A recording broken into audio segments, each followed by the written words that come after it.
예, 새벽마다 함께 에베소서를 살펴보고 있습니다. 에베소서는 그 초대교회 당시에 수많은 다양성으로 인한 갈등들이 있었습니다. 그 헬라인들이 있었고 또 유대인들이 있었는데 전혀 문화와 또 살아왔던 방식, 삶의 방식이 너무나도 달랐던 사람들이 예수님을 믿게 되어짐으로 말미암아서 한 공동체 안에 거하게 됐습니다. 그들의 다양성으로 인한 서로의 다름으로 인한 수많은 갈등과 고민들이 그들 안에 발생하였죠. 지금은 MBTI나 뭐 디스크 같은 성격 유형 테스트들이 있어서 다양한 종류의 사람들을 이해하려는 노력들이 있습니다. 하지만 당시에는 그런 상대방을 이해하려기보다 자신이 가지고 있는 그 잣대, 율법으로 살아왔던 사람들은 율법의 잣대로, 또 이방인으로서 살아왔던 그 사람들은 그 헬라와 로마 시대의 그 사고 방식, 자신의 어떤 기준으로서 남들을 판단하고 또 남들을 정죄하고 또 그들 안에 그로 인하여서 야기된 수많은 갈등이 있었다라는 것입니다. 그런 갈등이 있다라는 그 에베소 교회 안에 그런 서로의 다름으로 인한 갈등들이 있었다라는 것을 사도 바울은 감옥에서 듣게 되어집니다. 그리고 그것에 대한 답으로서 하나님께서 창조하신 하나님의 계획 속에 있었던 공동체, 즉 교회란 무엇인가라는 주제로 편지를 쓴 것이 바로 에베소서입니다. 사도 바울은 이 편지를 쓸 때 감옥에 있었습니다. 그런데 그런 자신의 감옥에 갇혀 있는 그런 억울한 상황일 수도 있는데 그런 자신을 하나님의 뜻으로 사도가 된 바울이다라고 소개를 하면서 이 편지를 씁니다. 자신이 지금 감옥에 있고 억울한 상황이고 이해되어지지 않는 그 상황 속에서도 자신이 자신 되어진 것은 하나님의 뜻이고 지금 내가 처해져 있는 이 상황도 하나님의 계획과 섭리 안에 있다라는 것을 이 사도 바울은 기뻐하면서 소개하고 있다라는 거죠. 그리고 이 문제를 바라보는 관점도 너무나도 다릅니다. 그 사도 바울이 1절부터 2절까지 자신이 누구이며 자신이 그 에베소 교회에게 은혜와 평강이 있을지어다 인사말을 하고 나서 이 3절부터 4절, 14절까지 1장 3절부터 14절까지 이 사도 바울은 하나님을 찬양합니다. 1절은 성부 하나님을 찬양하고 2절은 성자 예수님을 찬양하고 3절은 성령 하나님을 찬양합니다. 지금 사도 바울이 감옥 속에 갇혀 있어서 지금 그 감옥이라는 냉혹한 그 현실에 마주하고 있음에도 불구하고 지금 이 사도 바울은 그 상황과 문제와 교제하고 있지 않았어요. 이 사도 바울은요, 그 속에서도 여전히 살아계시고 여전히 나와 함께하고 계신 그 하나님의 크심을 바라보면서 문제랑 교제하는 게 아니라 우리가 기도할 때 맨날 뭐라고 이야기합니까? 하늘에 계신 우리 아버지여 라고 이야기하면서 하나님께 기도해야 된다는 것은 너무나도 잘 아는데 기도할 때 정작 빠지는 오류가 무엇입니까? 문제를 묵상하고 문제를 생각하면서 지금 에베소 교회에 있는 자신이 개척했던 그 교회들에게 있는 또 자신을 둘러싸고 있는 그 환경에 대한 문제를 묵상하고 그것과 교제하고 그것이 자신의 마음을 지배할 때가 너무나도 많이 있는 거죠. 근데 이 사도 바울은 그 상황의 지배를 받는 것이 아니라 그 상황 속에서 자신을 구원하시고 자신에게 자신의 아들을 내어주시고 또 성령으로 인쳐주신 그 하나님, 창세전부터 우리를 예정하셨던 그 하나님, 그리고 그 계획을 지금도 신실하게 이루어가고 계시는 그 하나님의 그 신실함 가운데로 나아가고 그분과 교제하며 그분을 찬양하는 거예요.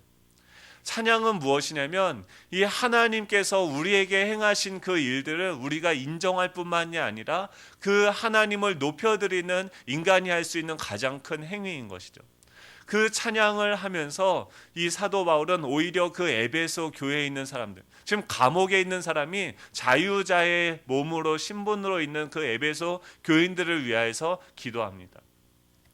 뭐라고 기도하냐면 18절부터 19절에 보면 하나님이 너희 마음의 눈을 밝히셔서 그의 부르심의 소망이 무엇이며, 지금 사도 바울은요 눈이 밝혀져 있는 거예요. 지금 무언가를 보고 있어요. 무엇을 보고 있냐면 하나님의 부르심의 소망이 무엇인지, 하나님이 우리를 부르셨는데 그 부르신 것의 소망이 무엇인지, 또 그 기업의 영광의 풍성함이 무엇이며 그의 힘의 위력으로 역사하심을 믿는 우리에게 베푸신 능력의 지극히 크심이 어떠한 것을 너희로 알게 하시기를 구하노라 라고 이야기합니다. 사도 바울은 하나님과 교제할 뿐더러 또 하나님과 함께 기도하면서 오히려 너희도 지금 내가 보고 있는 이 사실, 지금 나를 이끌어가고 나를 지배하고 있는 이 진리를 너희들도 알고 그 풍성함 가운데, 그 부르심의 소망 가운데, 그 하나님의 능력의 지극히 크심 가운데 너희들도 거하고 그분을 바라보고 그분을 찬양하기를 원한다. 하나님, 이 에베소 교인들도 이런 내가 보고 있는 이것을 보게 하여 주시옵소서라고 기도해요. 자신이 그들을 설득하고 그들에게 어떤 방법으로, 인간의 방법으로 접근하는 것이 아니라, 그들을 변화시키기 위해서 논리적으로 그들을 설득하는 것이 아니라 그들을 하나님께 올려드리며 하나님께 그들도 나와 동일한 그 은혜를 경험하고 그 은혜를 볼 수 있게 해달라고 기도하는 방식으로 일을 하는 거죠. 그리고 그 하나님의 은혜가 내 안에 가득히 채워졌을 때 이 사도 바울을 통하여서 이 편지라는 방식으로 이 은혜가 흘러나오는 것이 바로 에베소서인 거죠. 우리는 어떻게 이 문제들을 해결합니까? 어떻게 하면 이 문제들을 풀어갑니까? 이 사도 바울은요, 그런 거죠. 저녁에 또 남편이 술을 많이 쳐드시고 집에 오는 거죠. 그래서 침대에 누워서 막 코를 골고 있어요. 남편이 있지만 그 남편을 보는 것이 아니라 그 남편과 나와 함께하고 계신 그 하나님을 인정하고 그 하나님을 찬양하고 그 하나님께서 이 남편을 변화시키도록, 지금 이 남편을 사로잡고 있는 그 어둠의 권세들과 싸우면서 하나님이 일하시는 방식으로서 이 사도 바울은 사역을 했다라는 거죠. 오늘 본문은 그 하나님과의 교제가 끝난 이후의 결과가 무엇입니까? 내가 누구인지를 알게 되었죠. 내 인생 가운데 하나님이 어떤 일을 하셨는가, 이것을 사도 바울은 이야기하고 있습니다. 2장 1절부터 1절 우리 한번 다 같이 함께 읽도록 하겠습니다. 시작. 그는 허물과 죄로 죽었던 너희를 살리셨도다. 아멘. 지금 이 사도 바울은 굉장히 낯선 이야기를 합니다. 그는 허물과 죄로 죽었던 너희를 살리셨다라고 이야기합니다. 언제 우리가 죽었던 적이 있습니까? 그런데 이 사도 바울은요, 우리로 하여금 예전에 우리는 죽었었다라고 이야기합니다. 그리고 그 죽었던 이유는 우리가 허물과 죄로 인해서 죽었다. 허물은 무엇이냐면 경계를 넘어가는 것입니다. 우리가 마땅히 있어야 될 그 위치와 지위를 벗어나서 내가 피조물된 내가 하나님이 되고자 했던 그것이 바로 허물인 것이죠. 죄는 무엇입니까? 관역을 벗어난 것입니다. 하나님의 영광, 하나님의 그 아름다우심을 온 우주 가운데 나타내는 그 하나님의 형상으로 지음받은 우리가 하나님의 영광이 아닌 자신의 영광을 나타내는 방식, 삶의 목적과 방향을 잃어버리고 자신의 영광을 위해서, 자신을 위해서 살게 되었던 우리, 지금 그 상황을 뭐라고 묘사하냐면 죽었던 너희를 이라고 이야기합니다. 우리가 예전에 내 영광을 위하여서, 나 자신을 위하여서 살았던 그 상황들, 또 이 자신의 피조물된 그 위치를 벗어나 내가 하나님이 되려고 했던 내 자신을, 죽었던 그런 너희들을 하나님이 살리셨다라고 이야기합니다. 그리고 2절부터 3절은 더 구체적으로 이전에 내가 죽었었을 때 내가 추구했던 모습이 무엇인지를 소개합니다. 2절은 그때 너희는 그 가운데서 행하였다라고 이야기합니다. 그때는 내가 죽었던 그때 우리는 그 어떤 가운데 속해 있었습니다. 지금은 우리가 어디 속해 있습니까? 그리스도 안에 속해 있었어요. 근데 그때는 그리스도 안에 속해 있는 것이 아니라 허물과 죄로 죽었던 그 어떤 상황 가운데 처해 있었는데 그 가운데에서 행하였다라고 이야기합니다. 처음에는 이 세상 풍조를 따르고 공중의 권세 잡은 자를 따르고 있었고, 또 곧 지금 불순종의 아들들 가운데서 역사하는 영이라. 전에는 우리도 다 그 가운데서 우리 육체의 욕심을 따라 지내며 육체와 마음에 원하는 것을 하여 다른 이들과 같이 본질상 진노의 자녀였다라고 이야기합니다. 이 하나님의 영광을 보고 그분과 교제하고 그분과 기도하면은 우리 하나님께서, 성령께서 깨닫게 하시는 것이 무엇입니까?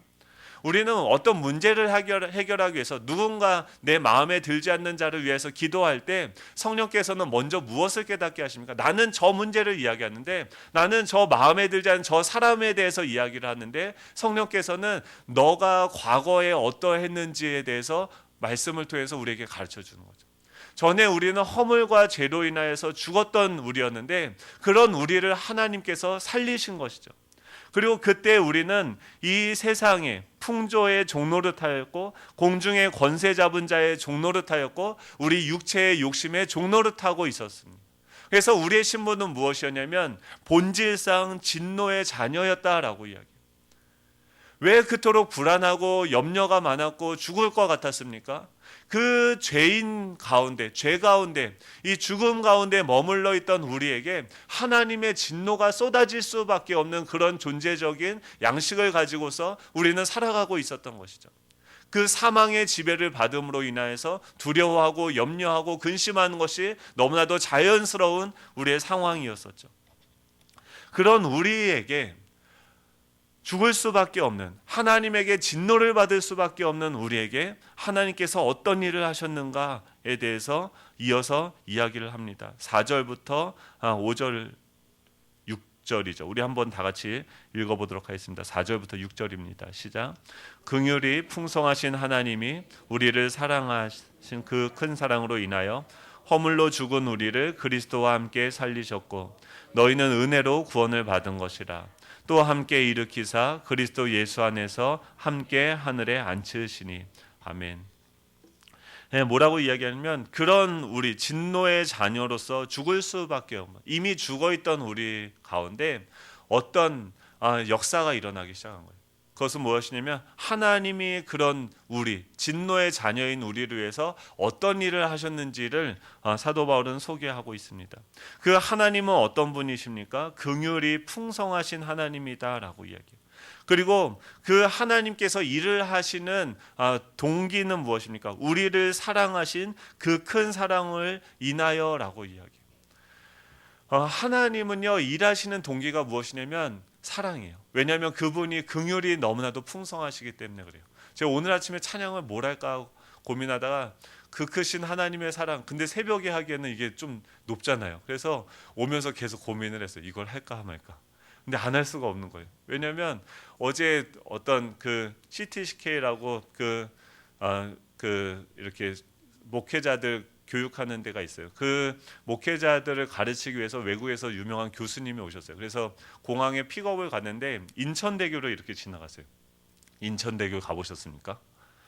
와, 엄청 길더라고요. 길고. 근데 어제 이 말씀을 계속 묵상하면서 가는데, 그 큰 사랑을 인하여라고 하는데, 바다를 먹물 삼아도 그 크신 사랑을 다 기록할 수 없다고 하는데, 그 바다가요, 인천대교 건너가는데 계속 그게 다 물이더라고요. 지금 얼마나 메말랐습니까? 그런데 그 큰 바다를 먹물을 삼아서 써도 그 인천대교가 얼마나 길습니까? 근데 하나님은요, 그 하나님과 우리 사이가 얼마나 멀었습니까? 그런데 그 거리를, 그 바다를 건너서, 그러니까 인천대교를 건너가면서 그 영종도로 이렇게 쭉 가는데, 그게 어떻게 느껴지냐면 하나님께서 우리에게 찾아오셨던 그 마음.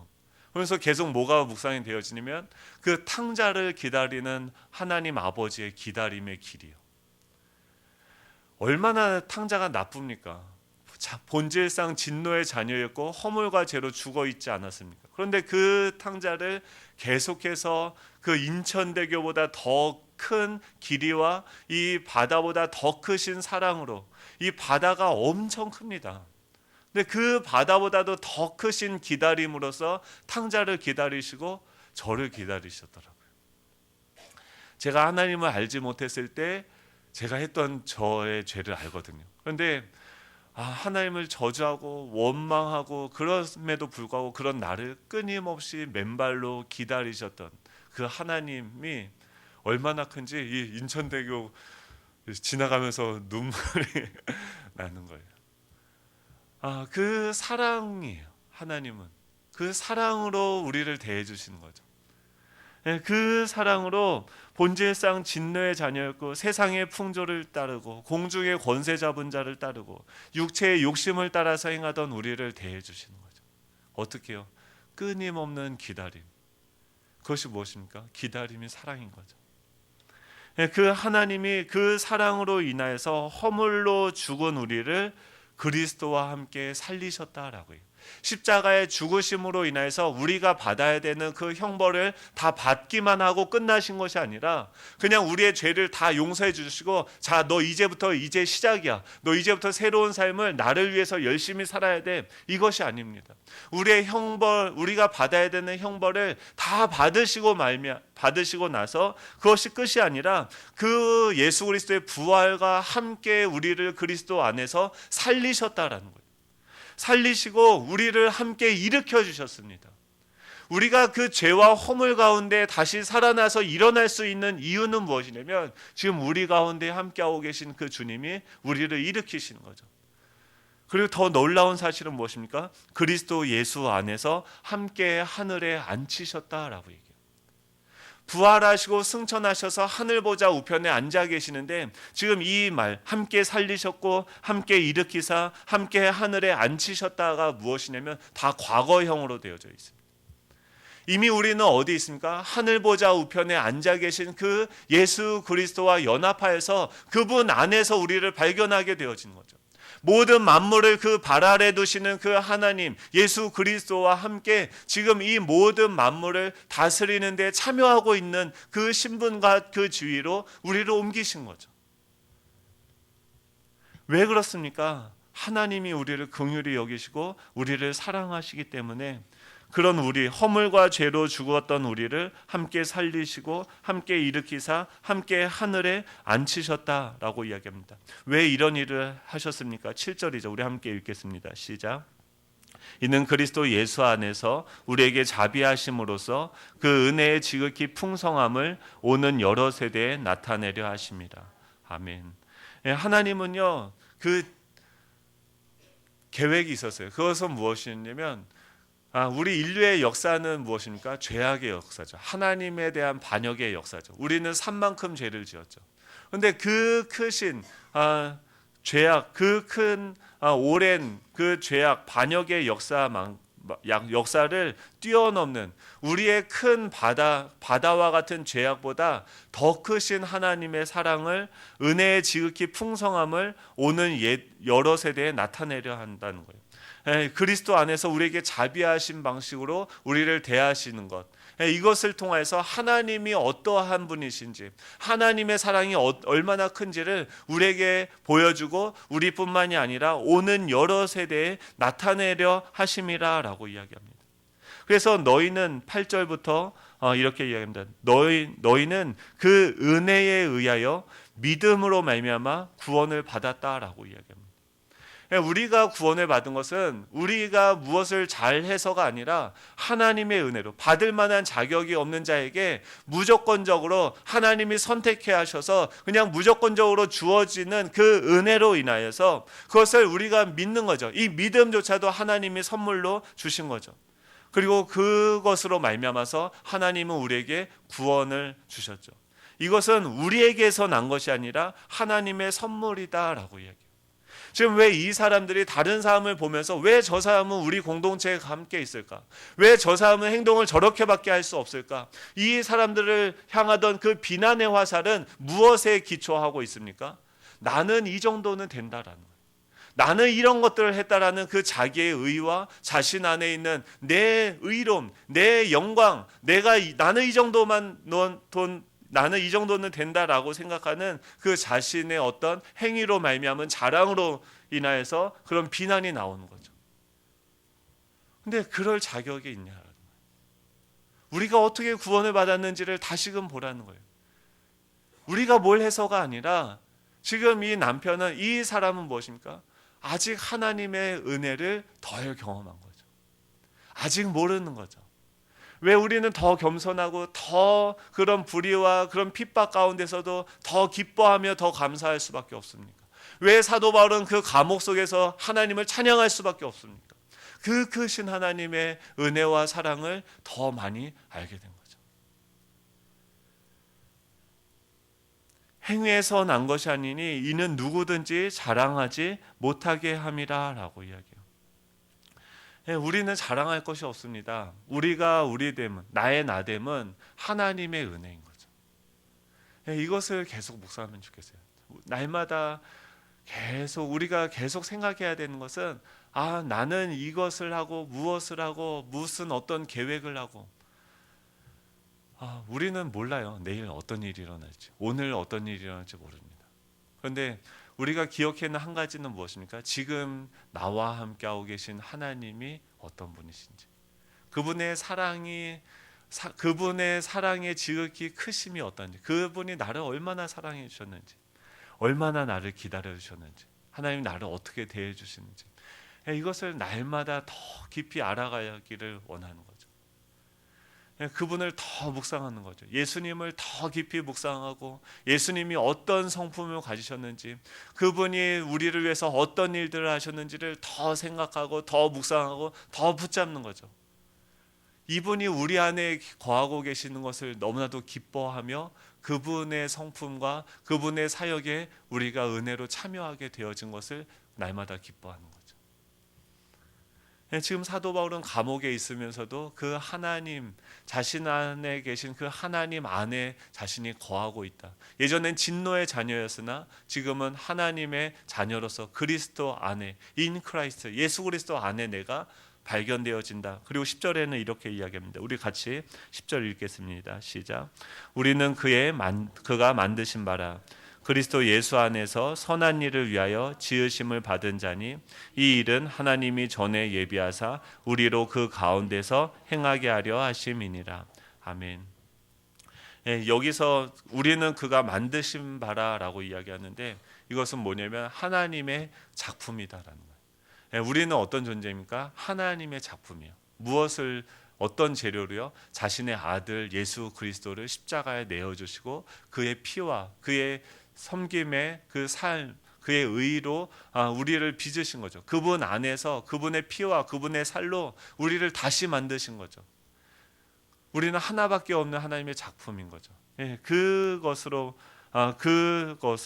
우리가 다시금 존재하고 있다. 그리고 왜 그렇게 만드셨습니까? 그리스도 예수 안에서 선한 일을 위하여 지으심을 받은 자니, 이 일은 하나님이 전에 예비하사 우리로 그 가운데서 행하게 하려 하심이니라.